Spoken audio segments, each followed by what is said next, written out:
अस्सलाम वालेकुम नाजरीन, आप देख रहे हैं JN न्यूज़ और मैं हूं आपकी होस्ट रुबीना चौधरी।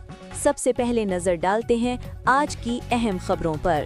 खबर शामिल करते हैं कराची से ब्यूरो चीफ अशरफ अली खोकर SSP डिस्ट्रिक्ट साउथ में जोर अली के इकदाम पे जिला भर में कॉम्बिंग सर्च ऑपरेशन का सिलसिला तसलसल के साथ जारी है। हमशब थाना सदर की हदूद, बजरटा लाइन और थाना दरखशां की हदूद मुस्लिम कमर्शियल एतराफ के इलाकों में कॉम्बिंग सर्च ऑपरेशन किया गया। ऑपरेशन की निगरानी SDPO सदर और SDPO दरखशां ने की।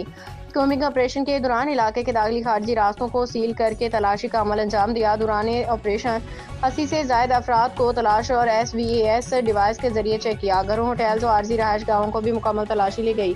ऑपरेशन के दौरान 2 मुश्तबा अफराद दफा 54 के तहत हिरासत में ले लिए। डिस्ट्रिक्ट साउथ पुलिस की जानिब से जिला भर में रोजाना की बुनियाद पे कॉम्बिंग सर्च ऑपरेशन जारी हैं, जिनका मकसद अमन अमान की सूरत हाल को बरकरार रखना, जराइम पेश आ सके के खिलाफ मौसर कार्रवाई को यकीनी बनाना है।